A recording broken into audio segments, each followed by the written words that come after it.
Hello everyone, আমার নতুন একটা ভিডিও নিয়ে আমি আপনাদের কাছে চলে এসেছি। এটা ইংলিশ ফোনিক্স বুক, যেটা রিসেপশনে আমার মেয়েকে দিয়েছিল, সেটাই আমি আপনাদের সাথে শেয়ার করছি।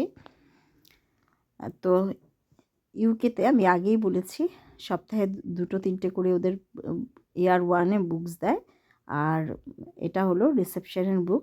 তো 2টো করে ওদেরকে রিসেপশনের বুক দেয়। এক উইক ধরে ওরা পড়ে, তারপর কোশ্চেন অ্যান্সার্স থাকে, এগুলো ওদের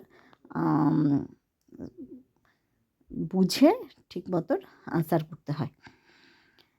তো আমি একটা কথা আপনাদেরকে বলবো, বাচ্চাদেরকে এই রিডিং পড়ানোর আগে অবশ্যই প্রত্যেকটা লেটারের সাউন্ডগুলো আপনারা শিখিয়ে দেবেন। তো সাউন্ড যদি জানা থাকে ঠিক মতন, মানে কারেক্ট প্রোনাউন্সিয়েশন যদি ওদের জানা থাকে, তাহলে কিন্তু বাচ্চাদের উচ্চারণটাও পুরো প্রোনাউন্সিয়েশনটাও ঠিক হবে। আর বাচ্চারা রুলস যদি জানে ইংলিশ ফোনিক্সের, তাহলে ওরা নিজেরাই পড়তে পারবে। তো কিছু কিছু ওয়ার্ড আছে, ট্রিকি ওয়ার্ড, যেগুলো আবার ওই ফোনিক্সের রুলস মানে না। তো আমি এগুলো আপনাদের সাথে শেয়ার করব। তো আজকের বইটা এই অবধি, আবার নতুন ভিডিও নিয়ে আপনাদের কাছে চলে আসবো। বাই।